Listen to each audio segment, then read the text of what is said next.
It's an amazing, amazing time. I've not been here before. I've been asked many times by my dear friends, Jason and Quincy and Bill, and they finally got me out here by saying, we want you to talk. And I went, oh. So here I am. My name is Sean House. I've led an absolutely blessed and incredible life. I feel I have the imposter syndrome going on most times, even though it's been for 30 years now. My quick background, born and raised on Long Island, New York. My dad was a judge.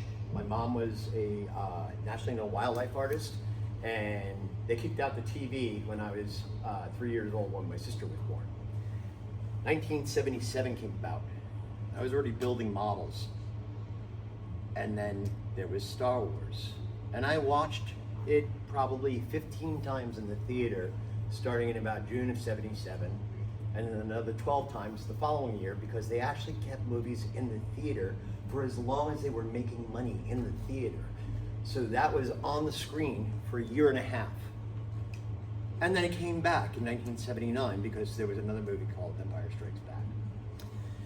During this period of time, we didn't have a lot of money, and so every Sunday after church we would go down to the stationery store and I would pick up a pack of trading cards, the Star Wars trading cards, and they came in different colors depending upon the series.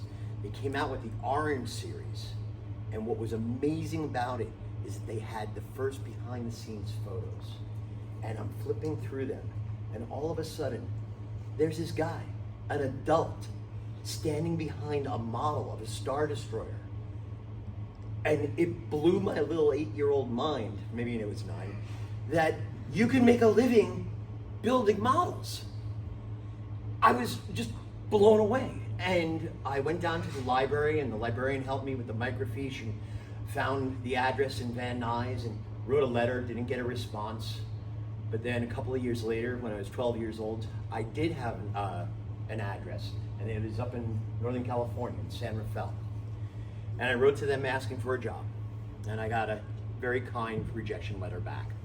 Sorry, why don't you go to school, build up your talents a little bit, and write us back. Okay, so I did the same thing at 15, and pretty much got the same response.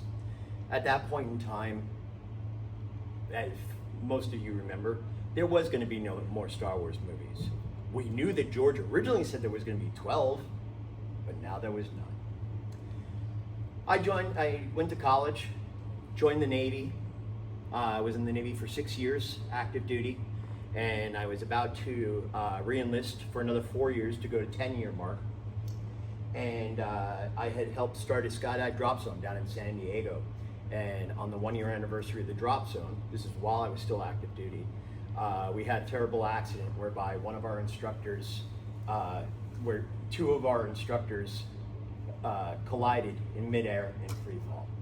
And John O'Hare was killed instantly, and Lupe Gonzalez had his right leg traumatically amputated at 3,000 feet, and his left leg was broken behind the knee in 17 places.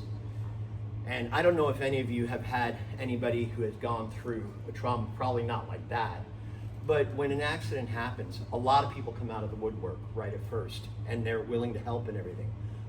But that drops off pretty quickly as soon as they know you're okay. But Lupe had months, if not years, of physical therapy in front of him. And I kept on bugging him and his wife, Marta, and saying, hey, what can I do to help? And one day Lupe asked me if I could take physical therapy. This is on a Friday, and, flash forward to, it was a Friday this one time, and I was taking Lupe 3 days a week, and Marta would take him 3 days a week, and he would have Sunday off. So we're there in physical therapy, and in those days it was okay to say this, he was dealing with a physical terrorist who was pressing up against his leg trying to get a little bit of motion, and Lupe cried out, and the therapist was like, oh, I'm sorry, I'm going too far. And Lupe looked at me and he said, Sean, what's your dream?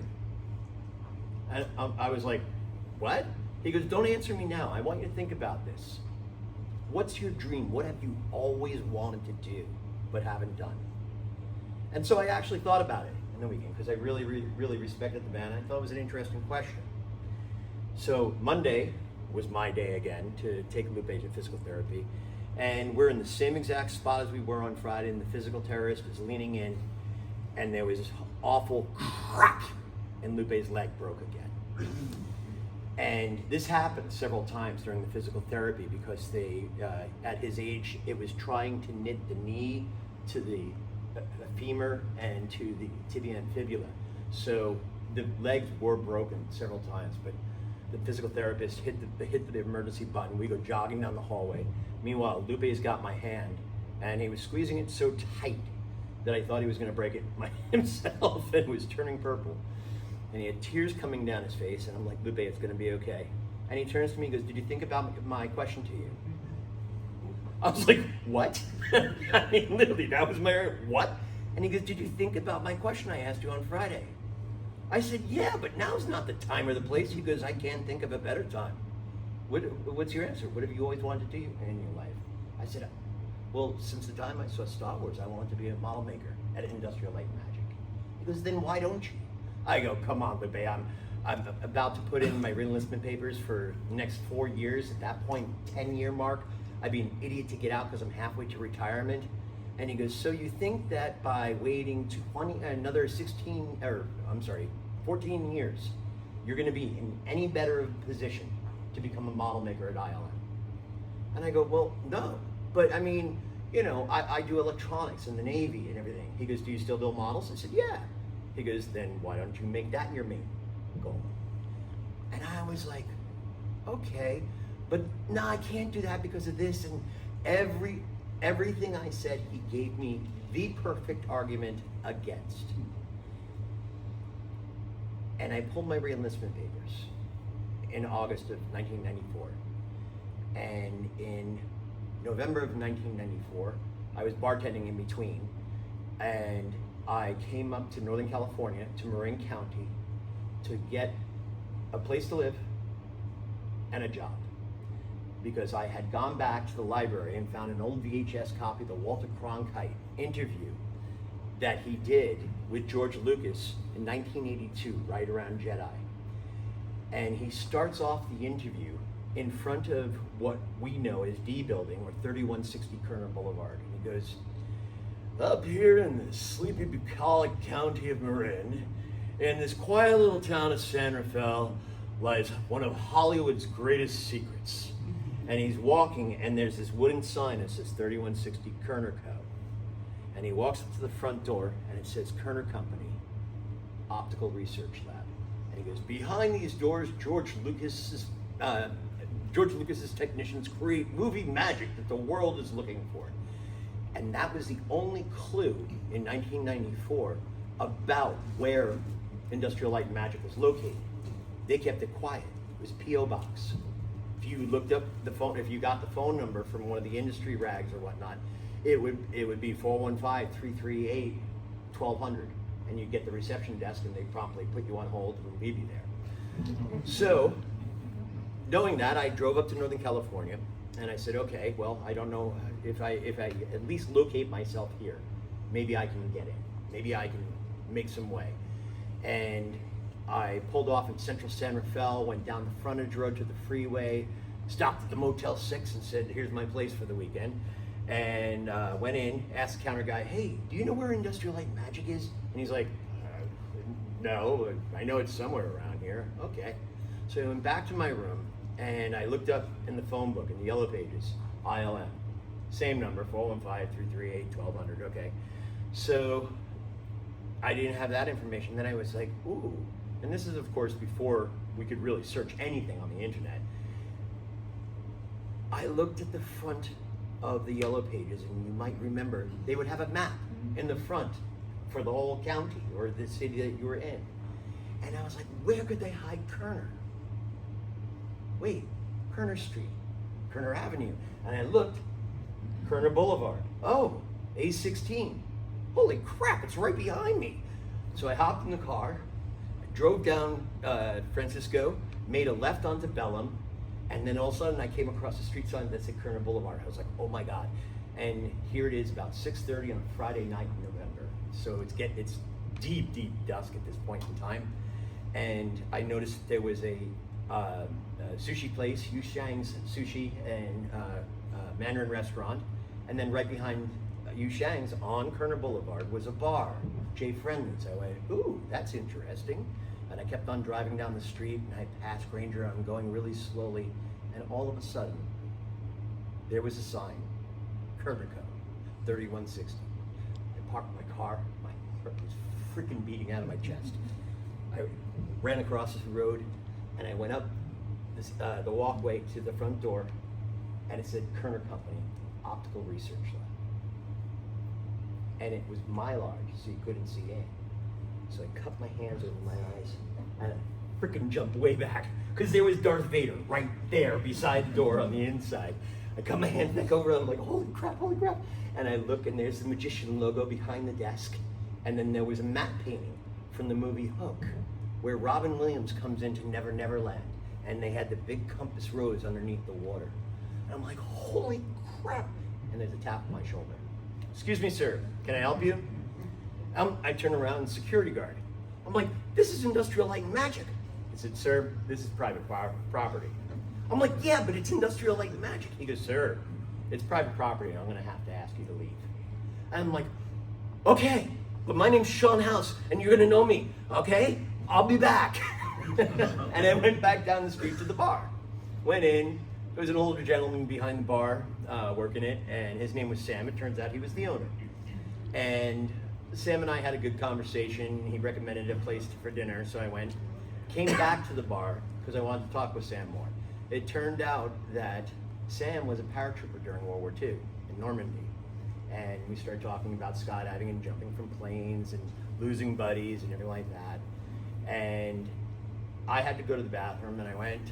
And when I came back, Sam wasn't behind the bar. He was just restocking some beer, but I noticed there was a dog behind the bar. It was a Doberman Pinscher. And I knelt down, by the bar bridge and put my hand out, and the dog went, "Arr." But then he licked his lips, and he scooted forward on his belly, sniffed my hand, and then started licking it. So I started petting his head. Sam came around the corner with a case of beer and goes, stop, stop. Pull your head back away really slowly. And Doobie's licking my hand. Doobie was his name, this dog's name, by the way. And Sam goes, oh my God, you gave me such a fright. Doobie has taken off hands and feet, and that's why I keep him behind here.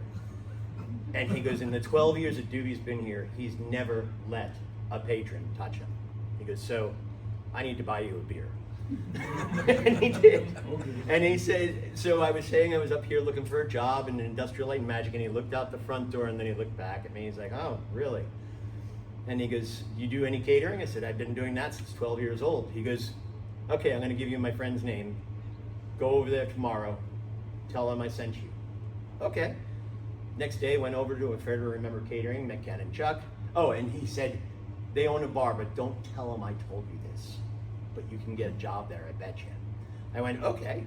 So I went over there. They wanted to hire me to start working that weekend. I said, I'm not going to be up here until Thanksgiving. They said, great, you can start then. And literally the day I arrived, I started working. I got into Arthur's Sports Bar, and then the landlord was selling the property to a real estate company, and so Arthur's was going to go out of business.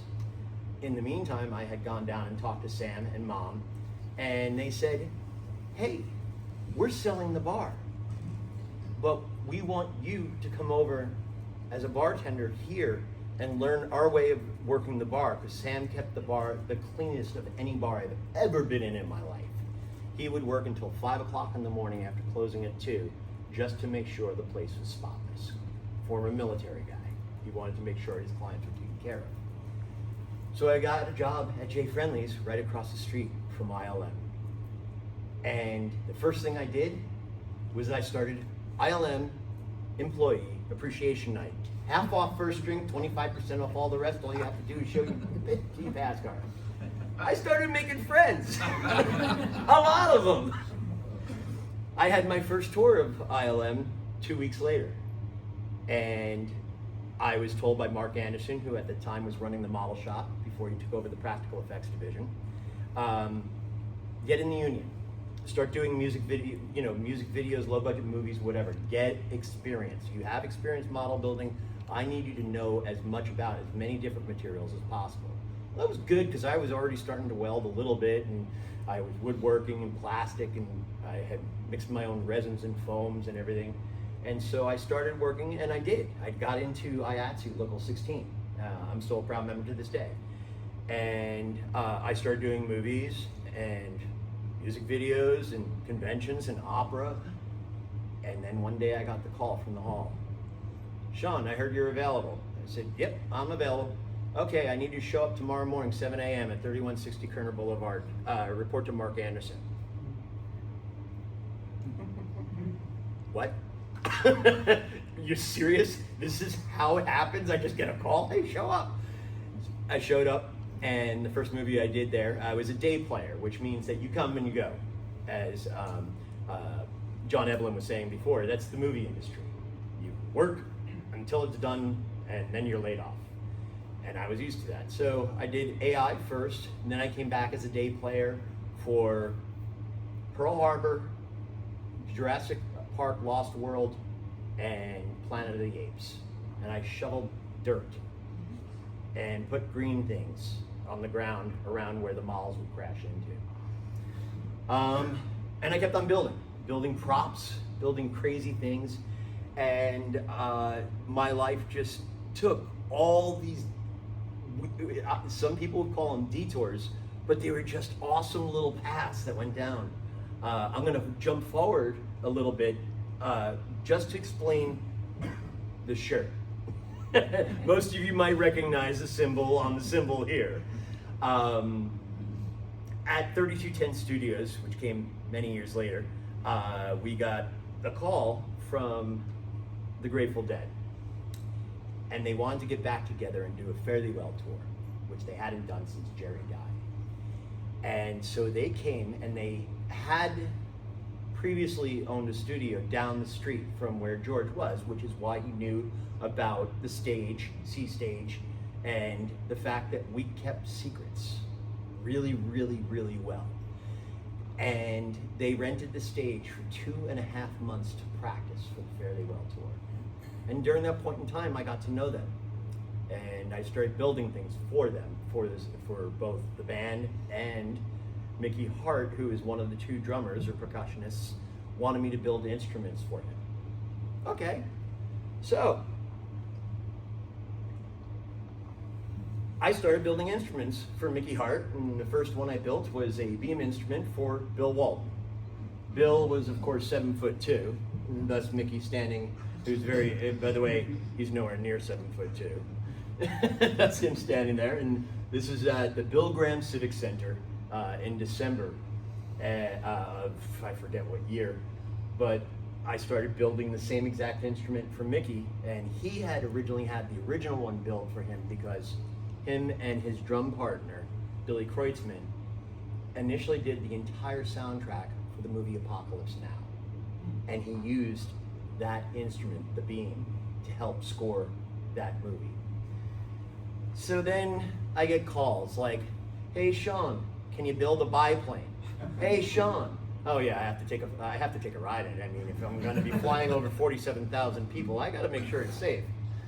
So, you know, theme things like that. Oh, Sean, I need a 16-foot long flying joint, and it needs to light and smoke and carry 2 people. I'm sorry, let me step outside. What? A 16-foot long flying joint. We're gonna toss rose petals and joints at New Year's. Okay, sure. Oh, and by the way, during this time I was dating this beautiful lady, and what I didn't know initially, and I don't hold it against her, is that she was a deadhead. I wasn't. I didn't know any of the music. I was like, eh. But they're practicing at the studio. Well, she took a ride in the joint too. So, I'm coming back, I'm actually available. He goes, I need you to come in for an interview. I thought that was weird because I was a hire at Kerner. They would just call up and be here tomorrow. An interview. Okay, so I went in and they said, Oh, he couldn't tell me what it was, which was really peculiar. And I went in, they said, go over to Windward, down the hall from Rose, and you'll meet Nick there. I went in, and there was an English gentleman sitting behind the desk, a very, very proper English gentleman. And he said, I understand that you're a prop master as well. I said, yes. And he said, do you know how to do props the old school way? I said, well, I think I know what you mean, but I don't want to interpret it wrong. How do you mean? He said, well, 1950s, prop masters actually handled everything on set. If there was a painting on the wall, the prop master would handle that. If there was throw rugs, the prop master would handle that. Nowadays, they just handle exactly what the actors are handling. And I said, yes, I do know that. I said, you mean like the way the opera does it? He goes, you know the opera? I said, yeah, I spent 2.5 seasons there. He goes, that's fantastic. And he starts sliding these pictures across the desk to me and said, we're just going to be redoing a part of this movie. And they were all black gentlemen in World War II gear, and there was a P-51 in the background, a P-40 in the background. And I said, excuse me, what movie is this? He goes, oh, you don't know? Red Tails. I went, Red Tails, okay. And then he's saying, well, we want to do this, we want to do that, and George wants this. And I said, George? Who's George? He goes, the director. I said, George, and he goes, Lucas. I went, oh, okay. Holy crap. And I had studied the Tuskegee Airmen when I was a kid. When I was 12 years old, I was completely enraptured with their story. Do you know that their squadron never lost a bomber to an enemy fighter? And they were the only squadron in the entire war to have that record. They were incredible. And I'm having the opportunity to work on a World War II film about the Tuskegee Airmen being directed by George Lucas? Holy crap. Well, it happened. I managed to beat out a bunch of the LA prop masters and went on set. And we were supposed to redo 5 sequences because they had shot the movie in Prague. Completely, so they thought.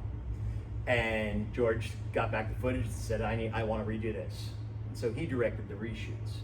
Well, then that 5-segment section ballooned out.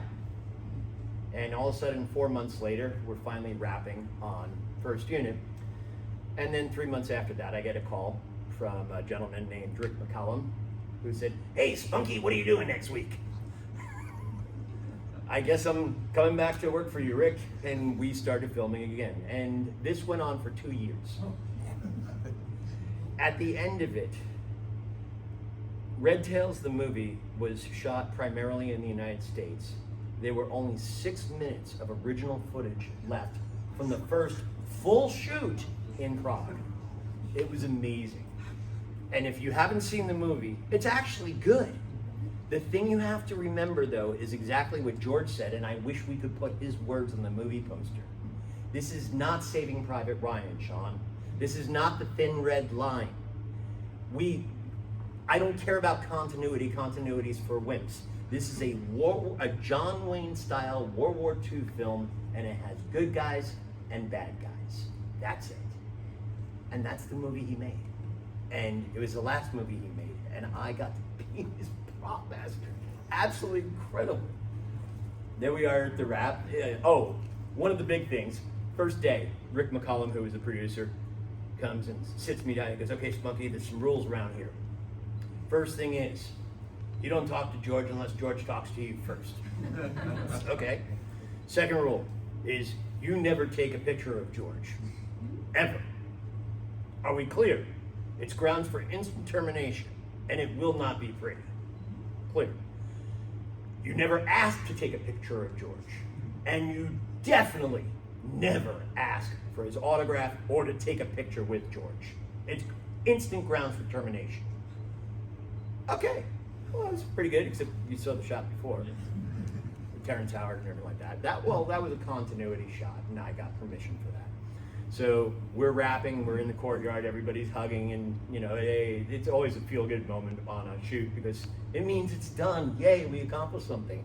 And I go over to Rick, and I'm talking to Rick, and he goes, "Hey, go get your picture with George." I go, "No, you don't get to fire me on the last moment of the last day, Rick."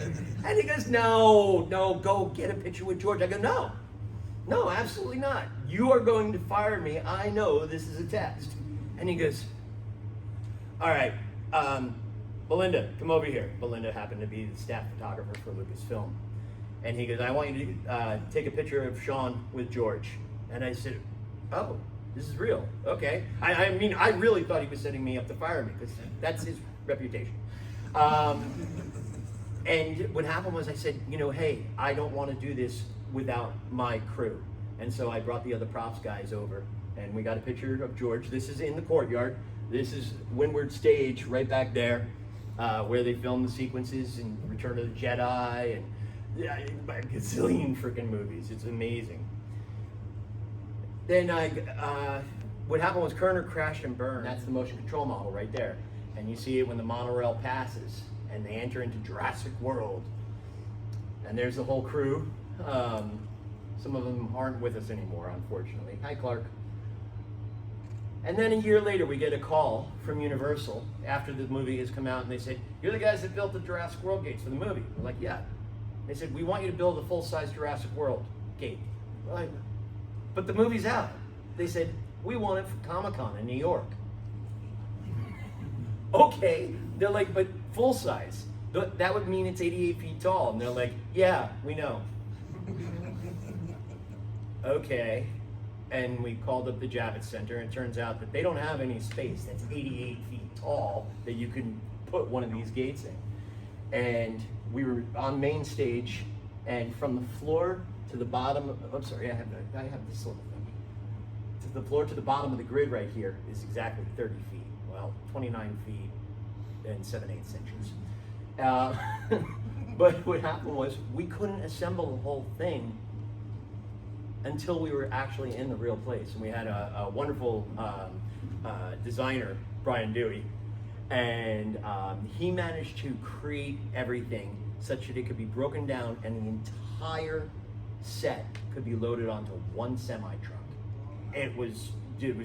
There wasn't a room for a horsefly in there. But yeah, we built the full gates. Oh, and we also got to shoot some live plates. So there's me with Earl the goat. The animal wrangler didn't tell us this, but he actually brought Earl the goat from a local farmer. He rented him, and the local farmer's daughter named him Earl.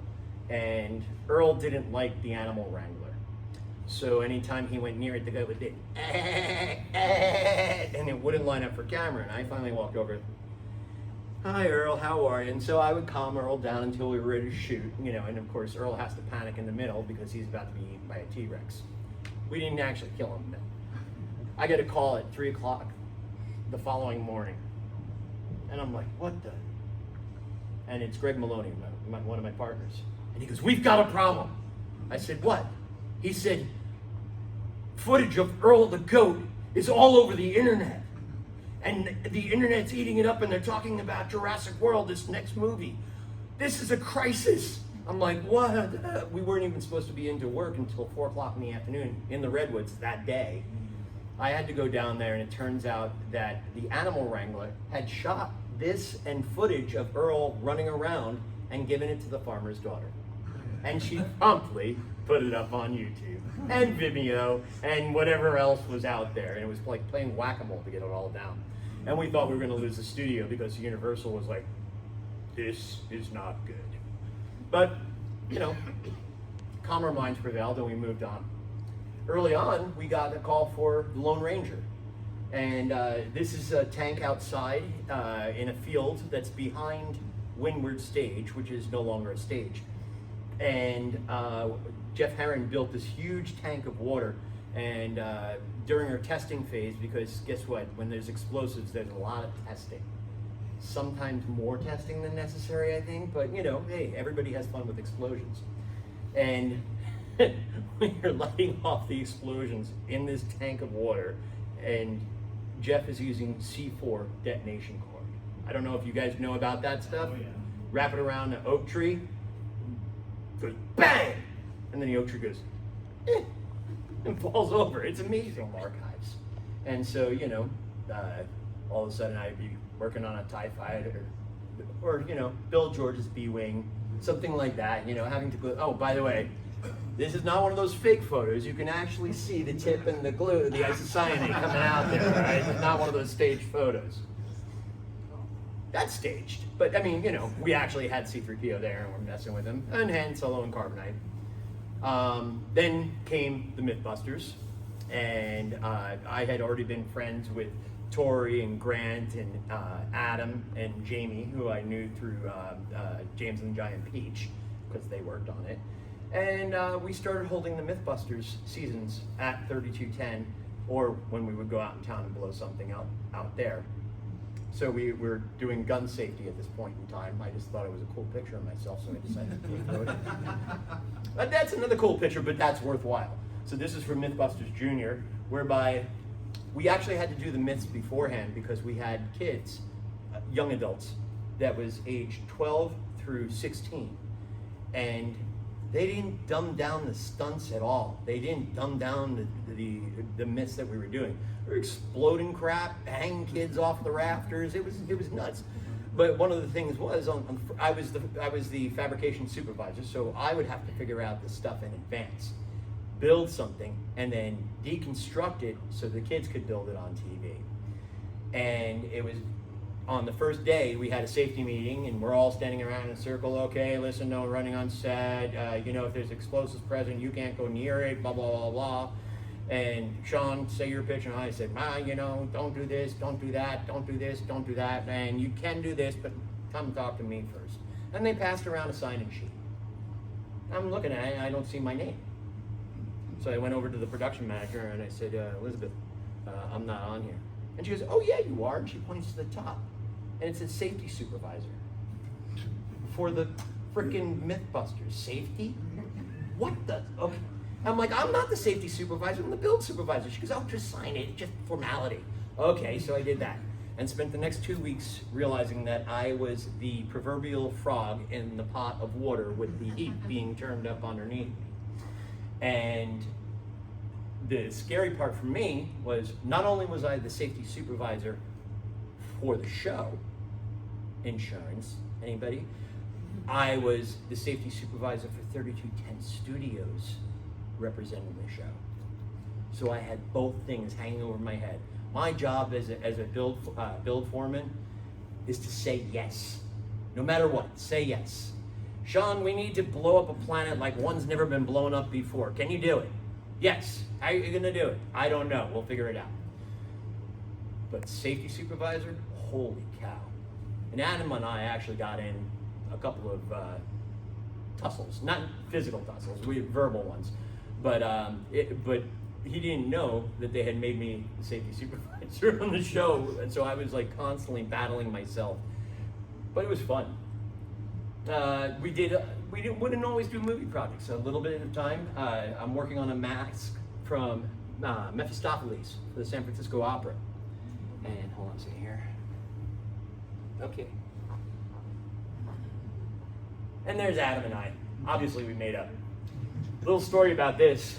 So when Kerner went down in September of 2011, there was all these lots being auctioned off. Apple boxes, model parts. I bought everything that I could from the model shop because I knew I was going to be starting what became 3210.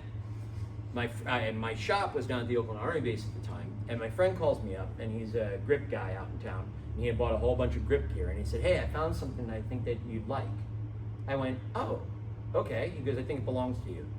I'll leave it against your office door. And I came down, and I was like, oh, it was a perfect condition furniture dolly that said Industrial Light and Magic Model Shop.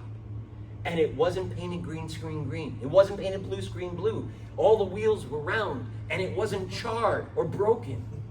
And I was like, I'm gonna hang this in the new model shop. This is gonna be great. And then I was working at another company, offshoot of Kerner, and I was looking at it and I realized, you know what? It's not about the shop, it's about the people. And I started collecting all the signatures of the model makers throughout the years. And that hung in the shop until the very day we closed. but I got to meet my heroes. And not only, how many people here have seen Light Magic? And then what about Light Magic Season 2? Okay, I'm in the tail end of that, but one of the things that you didn't see was my speech. It was really quick and short to this mass of ILM alumni that was just absolutely amazing. And I said, when I first started here, you all were my heroes. Then you became my mentors. And then you became my friends. And then my family. That was my speech. But that's Phil Tippett. Got to work for him too. We're sitting here in C Theater, which is the original THX Theater. It made for some great screenings.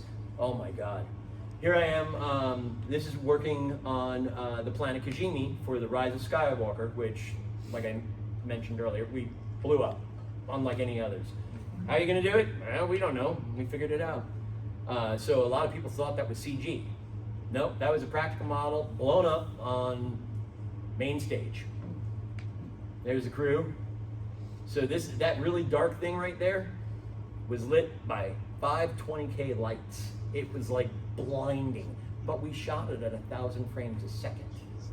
So 1/10 of a second, Jeff Herron had 42 separate events in 1/10 of a second, all computer controlled. And that 1/10 of a second turned into 8 seconds of screen time. And then we did a second one because they loved the first one so much. And they spliced that together, and that's what's in the scene. It's a 13.5-second explosion on screen. That's huge. Again, my friends, the people that were my heroes are now my family. I got to build a Millennium Falcon with Lauren frickin' Peterson for Solo. And that's my best friend, best man at my wedding, Todd DeMario there. And this is in Uptown Model, which was Uptown Model during ILM. They had moved it out to create art department and then computer graphics, and we converted it back. I brought up this picture. This is Pierre, if you were at the talk before with John Evelyn, and he was talking about playing with lightsabers. Pierre was the guy who was like, are you playing with lightsabers? This is for Terminator Salvation. This is a very large array out of New Mexico. It was the same setup as the movie Contact with Jodie Foster, except we built them in miniature. Of course, we call these bigatures because that dish is about 7.5 feet across, John. Yeah, and then we blew them up, because that's what we do.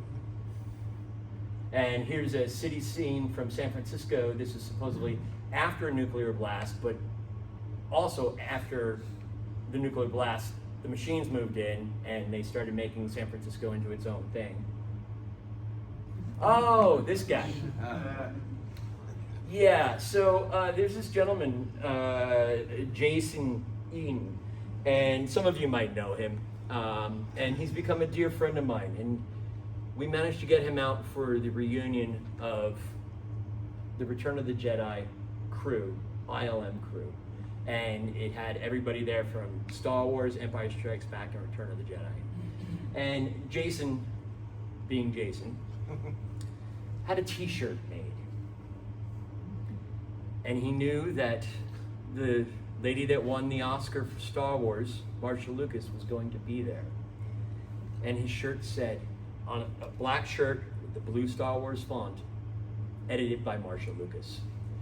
He was not even sure he was going to get to meet her.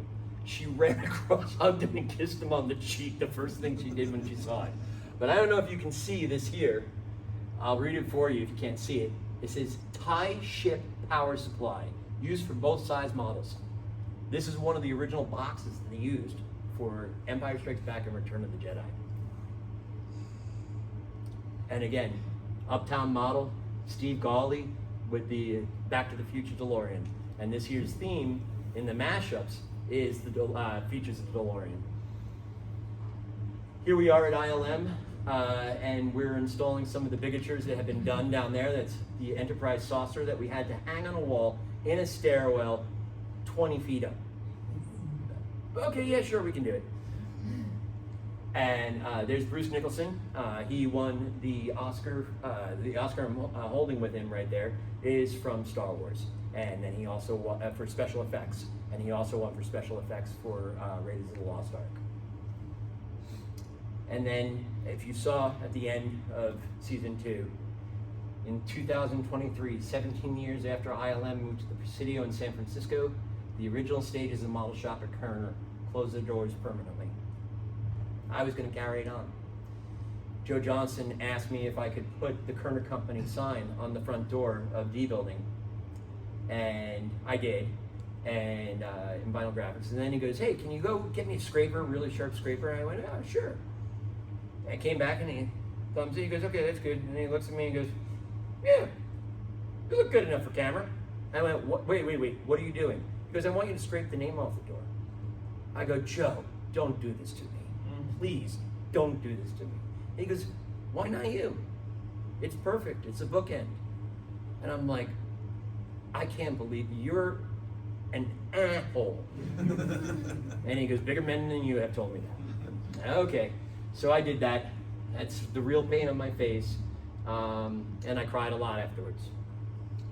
But we held the going away party, and I got to bring out my magician's logo, same exact size, same thing that hung behind the receptionist desk there at 3160 Kerner, and I got to stand there with my heroes and my family and my wife, right in front of the main stage.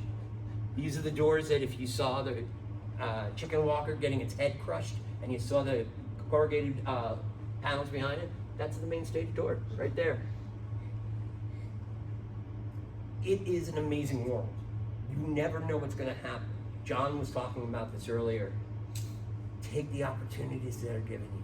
Go after the things you love to do. Sorry for grabbing some of the same things that you said, John, but it is amazing. I mean, forgive me, that always gets me. Right here, I'm standing on, at the edge of an ice lake in Mývatn, Iceland, on Fast and Furious 8. I got to travel the world for 5.5 months on a crazy movie like that. It was absolutely amazing. Never, ever, ever, if you can, turn down an opportunity, and especially the opportunities to do the things you love. I think I have a little bit of time. Do you have any questions?